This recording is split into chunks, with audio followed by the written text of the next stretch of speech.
నమస్తే, welcome to our channel. నేను పద్మిని. ప్రస్తుతం పాటు సోషల్ యాక్టివిస్ట్ కృష్ణకుమారి గారు ఉన్నారు, మాట్లాడతాం. మేడం నమస్తే. నమస్తే. ఎక్కడ చూసినా బిగ్ బాస్ గురించే మాట్లాడుతున్నాము. మరొకసారి ఈ సీజన్ సెన్సేషనల్ గా మారింది అని అంటే అది రకరకాల వివాదాలతో సెన్సేషన్ అయ్యింది.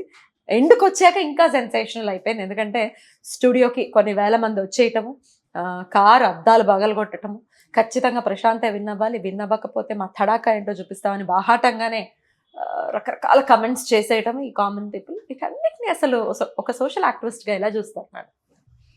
ఫక్తు బిజినెస్ వ్యాపారం అండి. వ్యాపారమేనా? వ్యాపారమే. ఇక్కడ వ్యాపారంగా ఏముంది? బిగ్ బాస్ ప్రొడ్యూసర్స్ చేసిన అల్లరి ఇదంతా కావాలని చేసి వాళ్ళే చేయించారు. మీకు అసలు వేరే అనుమానమే అక్కర్లేదు. లేకపోతే పల్లవి ప్రశాంత్ గెలిస్తే పల్లవి ప్రశాంత్ అభిమానులకు వచ్చేది ఏంటి చెప్పండి? వాళ్ళు ఈ విధంగా చెయ్యడానికి వాళ్ళు పథకం ప్రకారం వాళ్ళందరినీ సమాయత్తం చేశారు, ప్రిపేర్ చేశారు వాళ్ళందరినీ. ఈ ఈ ఈ గాలి గుంపు మొత్తాన్ని అక్కడికి వచ్చేలాగా చేసి వీళ్ళ చేత ఆ విధ్వంసం చేసేలాగా క్రియేట్ చేసిందే బిగ్ బాస్. ప్రేరేపించారా? అంతే, ప్రేరేపించారు. ఎట్లా ఇప్పుడు ఒక మీటింగ్ జరుగుతూ ఉంటుందండి. ఆల్ ఆఫ్ ఏ సడన్ ఒక అతను ఒక రాయి విసురుతాడు, ఒక కోడిగుడ్డు విసురుతాడు, ఒక టమాటా విసురుతాడు. ఎవరైనా సరే ఇంటి దగ్గర నుంచి కోడిగుడ్లు టమాటాలు మీటింగ్కి వచ్చిన వాళ్ళు తెచ్చుకుంటారా చెప్పండి? తెచ్చుకోరు. ఇలా చేద్దామని చెప్పేవాళ్ళు. ఇప్పుడు వాటర్ బాటిల్ విసిరారంటే ఒక అర్థం ఉంది, ఎందుకంటే వాళ్ళు వాటర్ తాగడానికి బాటిల్ తెచ్చుకున్నారు కాబట్టి ఖాళీ బాటిల్ ఉంది విసిరారు అనుకోవచ్చు. కానీ కోడిగుడ్లు టమాటాలు ఎవరు తీసుకొచ్చుకుంటారు చెప్పండి? ఒక పబ్లిక్ మీటింగ్ ఆల్రెడీ ప్లాన్డ్గా ఉన్న వాళ్ళే తెచ్చుకుంటారు. అట్లాగే ఆ ప్లాన్డ్గా తెచ్చుకునే వాళ్ళని ఎవరు ప్లాన్డ్గా తీసుకొస్తారు అక్కడికి? అక్కడ విధ్వంసం చెయ్యాలి అనుకునే వాళ్ళే చేస్తారు ఇదంతా. ఈ గుంపులో గోవిందంలాగా నేను దొరకబోయానా అని ఎవరికి వాళ్ళు చేస్తారు, ధైర్యంతో, ధీమాతోటి. మరి ఇలా చేసే వాళ్ళని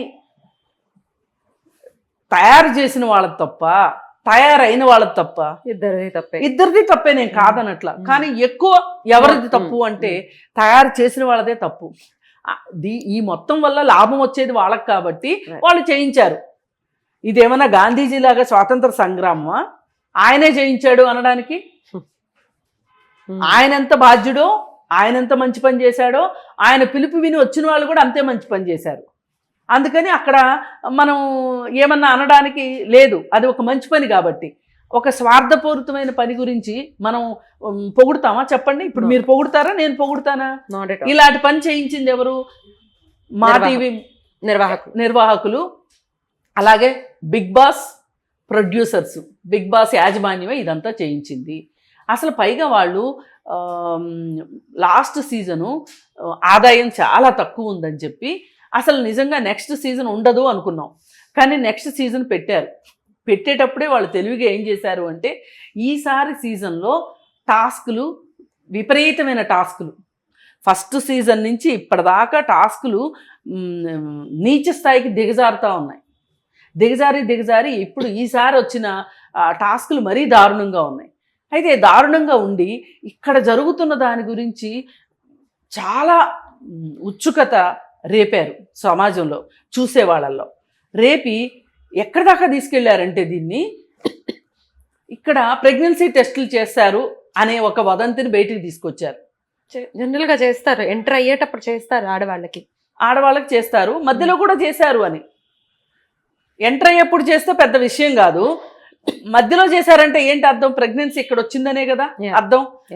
ఈ వదంతి వచ్చింది బయటికి. ఇలాంటివన్నీ ఎందుకు వస్తున్నాయి అసలు? ఇలాంటి పరిస్థితులు అక్కడ ఉండబట్టే కదా, ఇప్పుడు ఆ పరిస్థితి అక్కడ తలెత్తబట్టే కదా మీరు ఆ టెస్ట్ చేయాల్సిన అవసరం వచ్చింది. ఆ పరిస్థితులు తలెత్తేలాగా చేస్తున్నారు అంటే దీనికి బాధ్యత వహించవలసింది ఎవరు? బిగ్ బాస్ యాజమాన్యమే కదా. మళ్ళీ వీళ్ళు ఒక ఆర్మీని తయారు చేయటం, ఇటువైపు ఒక ఆర్మీ, ఇటువైపు ఒక ఆర్మీని తయారు చేసి ఆ ఆర్మీ ఒకళ్ళొకళ్ళు కొట్టుకునేటట్లు చేయడం. ఈ ఆర్మీలో ఇక్కడికి వచ్చిన వాళ్ళల్లో అందరూ 18 ఏళ్ళ పైబడిన వాళ్ళే, ఇంకా తక్కువ వాళ్ళు కూడా ఉండుండొచ్చు. ఈ వచ్చిన వాళ్ళల్లో ఓటేసిన వాళ్ళు ఎంతమందో చూడండి. మీకు ఓటేయాలి అనే ఒక బాధ్యత లేదు. ఇప్పుడు నేను ఇక్కడికి వచ్చి ఇక్కడ గలాటా చేస్తే రేపొద్దున నా తల్లిదండ్రులు ఈ కేసుల గురించి కొట్లాడాల్సి వస్తుంది, నా కోసం నా తల్లిదండ్రులు బాధపడాల్సి వస్తుంది అనే ఆలోచన లేదు వీళ్ళకి. అసలు లేదు. అసలు ఒక భయము, ఒక భక్తి, ఒక బాధ్యత లేని ఒక కోతి గుంపుని తయారు చేసింది. ఈ మొత్తం తయారు చేసింది కేవలం బిగ్ బాస్ యాజమాన్యం మాత్రమే.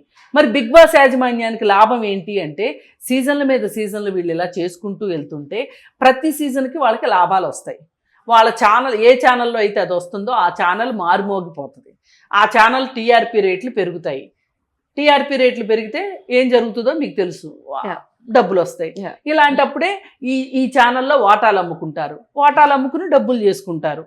ఈ డబ్బులు వెనక ఉన్నది ఎవరు అంటే అమాయకంగా ఆ టీవీ చూసేవాళ్ళు, లేదు అనుకుంటే అమాయకంగా ఇట్లా వచ్చి రోడ్లపైన దొమ్మిలు చేసేవాళ్ళు. ఇప్పుడు ఆర్టీసీ బస్సులు పగిలిపోయినాయి అని సజ్జనార్ గారు స్టేట్మెంట్ ఇచ్చారు.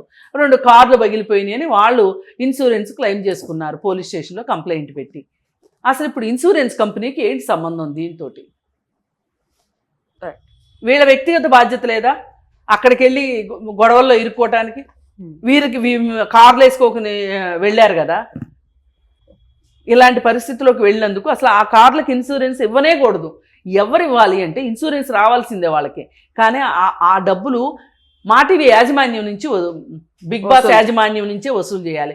ఆర్టీసీ బస్సులకైన డబ్బులు కావచ్చు, ఏవైనా సరే ఈ బిగ్ బాస్ యాజమాన్యమే ఇవ్వాలి అనేది ప్రధానమైన విషయం. రెండో విషయం ఏంటి అంటే, నెక్స్ట్ సీజను స్టార్ట్ అవటానికి వీల్లేదు. బిగ్ బాస్ని నిషేధించాల్సిందే షోని. అయితే ఇది ప్రతి సీజన్ కి చెప్తూనే ఉంటారు కానీ మాలాంటి వాళ్ళని చెప్తున్నాము, మాలాంటి వాళ్ళని చెప్తున్నాము. మాలాంటి వాళ్ళని పిచ్చోళ్ళలాగా చూశారు. మరి సిపిఐ నారాయణ గారు చెప్తే కూడా ఆయన్ని పిచ్చోళ్ళలా చూశారు, మాలాంటి వాళ్ళని పిచ్చోళ్ళగా చూశారు. ఇప్పుడు ఏమైంది? ఇంత విధ్వంసం అయింది. అసలు అంత కాసేపట్లో అన్ని వేల మంది ఎలా వచ్చారండి బాధ్యత లేకుండా? అసలు అది చూస్తేనే అవన్నీ పగలగొడుతుంటేను. పైగా ఇప్పుడు తాజా వార్త ఏంటి అంటే, పల్లవి ప్రశాంత్ని అరెస్ట్ చేశారు ఈ మొత్తం గొడవలకి బాధ్యతగా. ఎందుకు అతన్ని ఎందుకు అరెస్ట్ చేయాలండి? అతనికి ఏం సంబంధం? అంటే ఇప్పుడు చట్టం కూడా ఎలా ఉంటుందంటే, వాళ్ళ పని సులువుగా అవ్వడానికి వీక్ పర్సన్ ఎవరు అని చూస్తారు. బలహీనమైన వ్యక్తుల మీద కేసులు పెడితే కేసు నిలబడుతుంది, వీళ్ళు పని సాధించేసినట్లు పోలీసులు చేతులు దులుపుకుంటారనమాట. అదే మాటీవీ యాజమాన్యం మీద పెడితే గనక కేసు, మరి ఎన్నెన్నో ఫోన్లు వస్తాయి. ఏ మినిస్టర్ దగ్గర నుంచి ఫోన్ వస్తో తెలియదు పోలీసులకి. అందుకని వాళ్ళు ఏం చేశారు, వాళ్ళ బుర్ర అక్కడ దాకా కూడా పనిచేయలేదు. వాళ్ళ బుర్ర పనిచేసింది ఏంటంటే, పల్లవి ప్రశాంత్ కోసం వీళ్ళు చేశారు కాబట్టి పల్లవి ప్రశాంత్ నేరస్తుడు అనుకుంటున్నారు. అసలు పల్లవి ప్రశాంత్ అక్కడ దాకా బిగ్ బాస్ దాకా రావడానికి కారణం ఏంటి? బిగ్ బాస్ అనే ఒక షో ఉండబట్టే కదా. బిగ్ బాస్ అనే సంస్థ యాజమాన్యం ఇది ఈ బిగ్ బాస్ షోని డిజైన్ చేయడము, టెలికాస్ట్ చేయటం వల్ల కదా ఇదంతా జరిగింది అనే దాకా వెళ్ళట్లేదు. ఇప్పటికిప్పుడు మనకు కావాల్సింది ఏంటి? ఇలా చేతులు దులిపేసుకోవాలి. దీనికి ఇప్పుడు సామాన్య ప్రజలు కూడా ఆలోచించాల్సిన టైం వచ్చింది. అంటే మనం అందరం ఓట్లేస్తే గెలిచేది పల్లవి ప్రశాంత్. ఈ షో బాగా రన్ అయితే డబ్బులు వచ్చేది మా టీవీ బ్రాండ్ పెద్దగా అయిపోతుంది. బ్రాండ్ పెద్దగా అయిపోతే ఎవరికి డబ్బులు వస్తాయి? మనకి ఏంటి ఉపయోగం? మనకి అసలు ఆలోచన లేకపోవడం. ఇదంతా అభిమానం అనే పేరు అడ్డు పెట్టుకుని. అభిమానం కూడా కాదండి, వీళ్ళు ఒక పోక్రీ మనుషుల్ని సమాజం తయారు చేస్తుంది. ఇప్పుడు గంజాయి తీసుకుంటున్నారు వీళ్ళు, మాదక ద్రవ్యాలు తీసుకుంటున్నారు, ఉద్యోగం సద్యోగం లేదు. పైగా వీళ్ళు ఏదన్నా నేరాలు చేస్తే కూడా ఇంట్లో వాళ్ళు కాపాడతారు అనే ఒక ధీమా ఉంది. పిల్లల్ని అయితే వదిలిపెట్టుకోలేరు కదా. ఇప్పుడు వేరే దేశాల్లో అంటే ఆ పిల్లలు చేసిన దానికి ఒక వయసు తర్వాత మాకు సంబంధం లేదని వాళ్ళు అన్నా కానీ చట్టం ఒప్పుకుంటుంది. ఇక్కడ మనుషులు అట్లా ఒప్పుకోరు.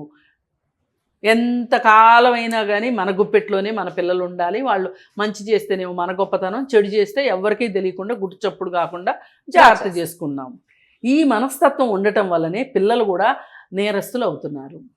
ఇక్కడ అందరూ ఆలోచించాల్సిన సమయం ఇది. అసలు ఒక బాధ్యతగా ఇలాంటి షో వస్తే నేను చూడను అని వ్యక్తిగత స్థాయిలో అనుకోవాలి. ఇలాంటి షో గనక నేను వేస్తే ప్రభుత్వం ఒప్పుకోదు అనే ఒక భయం కూడా వాళ్ళకు కూడా ఉండాలి. అందుకే ఇప్పుడు మా టీవీని కానీ ఈ బిగ్ బాస్ యాజమాన్యాన్ని గనక, షో నిర్వాహకుల్ని గనక ఇక్కడ పార్టీని చేస్తే ఈ కేసు ఈ జరిగిన గలాటాకి బాధ్యులను చేస్తే అప్పుడు తెలిసి వస్తుంది వాళ్ళకి. రైట్. అంతేగాని పల్లవి ప్రశాంతం చేస్తే ఏమొస్తుందండి? అవును. ఏమొస్తుంది? ఇప్పుడు చాలా మంది ఏం చెప్తున్నారంటే, అయ్యో పల్లవి ప్రశాంత్ ఎప్పటి నుంచో ఈ షోలో పాల్గొనాలని అతని జీవితాశయం అదంతా, అమ్మో అమ్మో అని అతని గురించి చెప్తున్నారు. ఇప్పుడు బిల్లారంగా కూడా సాహసోపేతమైన చర్యలే చేశారు. ఏమైంది చివరికి? తీసుకెళ్లి జైల్లో వేశారు. అంతే కదా. అవును.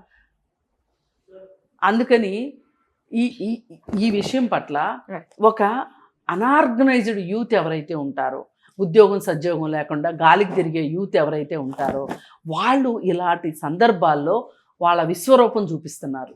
రేపేంటి నాకేం అవ్వబోతుంది అని ఆలోచించుకోకుండా ఇలాంటి పనులకు దిగుతున్నారు. ఇట్లాంటి వాళ్ళని ప్రోత్సహించే విధంగా షో నిర్వాహకులు ఇది చేశారు. దీనికి మట్టుకు తిరుగులేని విషయం ఇది. వాళ్ళే చెయ్యకపోతే వాళ్ళు పైగా ఒక మాట చెప్పారంట. ఏమని? పోలీసులు చెప్పారంట, బతిమిలాడి చెప్పారంట, ఆ పల్లవి ప్రశాంత్ని బయటికి పంపకండి, బయట గొడవలు అయ్యేలా ఉన్నాయి, చాలా మంది వచ్చేసారు, ఇంత మాస్ వచ్చేసేసారు, ఇంత పబ్లిక్ వచ్చేసారు, మాకు వాళ్ళందరినీ నియంత్రించడం కష్టమైపోతుంది, అతను లోపలే ఉంచండి అని చెప్పారంట. కావాలని అతను బయటికి తీసుకొచ్చారు. బయటికి తీసుకొచ్చిన తర్వాత గొడవలైంది. అంటే ఇది గుర్తుండిపోవాలి. ఇది గుర్తుండిపోయి ఈ గలాట అంతా గుర్తుపెట్టుకొని ఒక పబ్లిసిటీ స్టంట్ చేసి, ఈ పబ్లిసిటీ ద్వారా సీజన్ 8కి ఇది సోపానం కావాలి అని వాళ్ళు ప్లాన్ వేశారు. అందుకే ఎట్టి పరిస్థితుల్లో దీనిలో ఆర్థిక కోణం ఉంది తప్పితే వేరే ఇంకే కోణం లేదు. డబ్బులు సంపాదించడానికి ఎంత నీచానికైనా దిగజారుతారు అంటానికి ఇదే పెద్ద సాక్షిగా నిలబడుతుంది. అందుకని దయచేసి అతని మీద కాకుండా, పెడితే అతని మీద కూడా పెట్టండి, అతని మీద కాకుండా నిర్వాహకుల మీద కేసు పెట్టాలి. నెక్స్ట్ సీజను రాకుండా ప్రభుత్వం చర్యలు తీసుకోవాలని కోరుకుంటున్నాను. Thank you madam. Thank you.